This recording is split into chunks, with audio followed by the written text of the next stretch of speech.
جی ناظرین، بریک کے بعد ایک بار پھر آپ کو خوش آمدید کہتے ہیں. بات ہو رہی ہے ججز کے ایشو پہ، بات شروع ہو گئی. توہین عدالت کا ہم ذکر کر رہے تھے اور اس قانون سے آنے والے چند دنوں میں کیا تبدیلیاں ہوں گی. لیکن جسٹس جواد ایس خواجہ صاحب کا جو انہوں نے اپنے ججمنٹ میں جو لکھا، گیلانی صاحب کی ججمنٹ تھی، اس میں ان کا ایک پیرا تھا، اس میں انہوں نے کہا کہ ملک میں انتظامیہ اور پارلیمان کے ممبران بھی آئین کے تابع ہیں، اس سے بالا تر نہیں ہیں.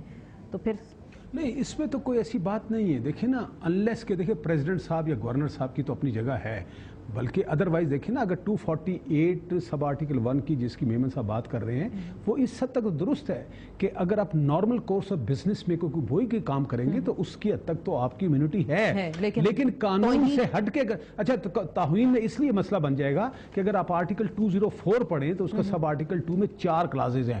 تو اگر یہ جو انہوں نے ڈال بھی دیے نا، تو اس کی وجہ سے صرف کلاس ڈی انفیکٹو ہوگی، باقی 3 کلازیں تو اپنی جگہ موجود ہیں.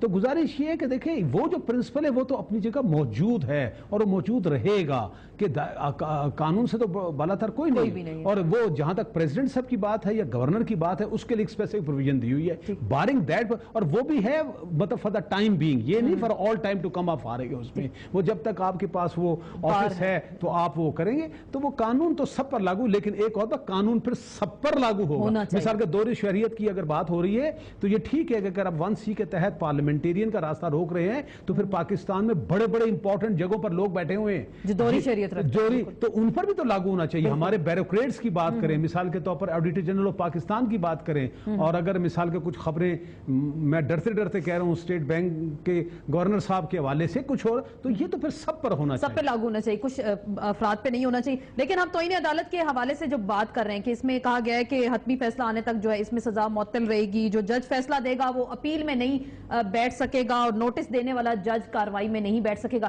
رانا ثناء اللہ صاحب، یہ کلوزز ٹھیک ہیں کچھ اس کی آپ کو لگ رہے ہیں؟ نہیں، میرا خیال ہے کہ یہ کلوزز جو ہیں یہ یعنی توہین عدالت کے کیس میں جو سزا کسی ملزم کو ہوگی، اول تو اس میں بہت کم، یعنی جس طرح سے جسٹس صاحب نے کہا کہ سزا ہوتی ہے اور ہونی چاہیے، لیکن یہ تو اس کو بالکل ان افیکٹو بنانے والی بات ہے. اور جو آئین کا آرٹیکل 204 ہے، یعنی یہ اس کی جو سپرٹ ہے اس کے یہ بالکل اس سے متصادم ہے. تو اس لیے اس لیجسلیشن کا میں سمجھتا ہوں کہ سسٹین کرنا جو ہے یہ مشکل ہے.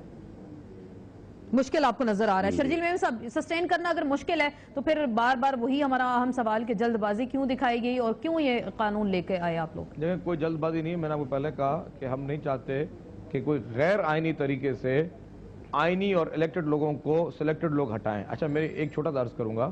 میرے پہلے 2 سوالات میں نے پوچھے تھے جسٹس طارق صاحب سے، لیکن وہ جواب انہوں نے جان بوجھ کے نہیں دیا یا نہیں دینا چاہتے تھے. وہ کسی کا شاید وہ برہم رکھ رہے تھے. میرے 2 اور سوالات ہیں. ایک سوال یہ ہے کہ کیا وجہ تھی کہ پی سی او کے تحت انہوں نے حلف نہیں اٹھایا اور جسٹس افتخار چودھری نے حلف اٹھایا؟ انہوں نے کیوں نہیں اٹھایا؟ اور آخری ایک بات، اگر اس کا سوال بھی نہ دینا چاہیں، حلفیہ یہ کہہ دیں کہ کیا اس وقت جوڈیشری جو کر رہی ہے یہ اس سے 100% سیٹسفائیڈ ہیں یا نہیں ہیں. بس یہ تو بہت سے معاملات پہ تنقید کرتے رہے ہیں ہم نے. جسٹس صاحب کی رائے جو ہے بالکل مقدم ہے. دیکھیں، تیسرے والے کا بھی دے دیں، بہت زیادہ کیسز پی سی او کا بھی دے دیں. سن لینا، اچھا سن لینا میرے بھائی. ہر ایک اپنا نظریاتی فیصلہ ہوتا ہے شرجیل میمن صاحب، ہر ایک اپنا نظریاتی. ان کا نظریاتی فیصلہ غلط تھا یا ان کا نظریاتی فیصلہ غلط تھا؟ چلیں جواب سن لیں، جواب سن لیں نا، جواب سن لیں. اصل بات یہ ہے کہ دیکھیں، یہ جو اتنے زیادہ سو موٹو لیے جا رہے ہیں، یہ ایگزیکٹو کے فیلئر کی وجہ سے بہت زیادہ کام کا بوجھ آ رہا ہے. تو اس سے جوڈیشری کا جو اصل کام ہے، جو مختلف لوگوں کی اپیلیں ہیں، پٹیشنز ہیں، لوگ جیلوں میں پڑے ہوئے ہیں یا ان کی سول لیٹیگیشن ہے، ایون فیملی میٹرز ہیں، وہ بہت بری طرح افیکٹ ہو رہے ہیں. تو اسی لیے میری تو خواہش یہ ہے کہ ایگزیکٹو اپنا کام کرے اور تاکہ جوڈیشری وہ اپنا کام کرے اور اپنے اس کام کی طرف زیادہ توجہ دے. تو ان کی اس بات تو مانے کہ ان کا بہرحال فیلئر تو ہے، یہ وہ پرفارمنس نہیں دے رہے جو ان سے لوگوں نے ایکسپیکٹ کی تھی. دیکھیں، چارٹ آف ڈیموکریسی آیا، ہم نے چھلانگیں لگائیں کہ یہ اب معاملہ ٹھیک ہو جائے، لیکن کم سے کم اس وہ بھی دفن ہو جلد سے جلد. چلیں، یہ تو کہتے ہیں 90% ہو گئے، 90 ہے، لیکن چونکہ ان کا فیلئر ہے، یہ وہ پرفارمنس نہیں دے سکے جس کی وجہ سے اگر کسی کا کوئی معمولی سا کیس ہوتا ہے، ایف آئی آر رجسٹر نہیں ہوتی، وہ بھی جا کے سپریم کورٹ میں جاتا ہے، جو کہ ان کا کام نہیں ہے، اور اس کی وجہ سے اصل کام جو ہے. آخری سوال پوچھ لیتا ہوں. جی چلیں، آپ سوال پہ بیٹھ جائیں. پارلیمنٹ فیل ہو گئی، اس کا مطلب سیاستدان فیل ہو گئے، ایگزیکٹو فیل ہو گئی، سارے کام سارے معاملات اس وقت کورٹ نے کرنے. جی شرجیل صاحب، میرے 4 سوالوں کے جواب بھی انہوں نے نہیں دینے چاہے. ایک آخری سوال یہ ہے کہ 248 کا دفاع کرتے ہوئے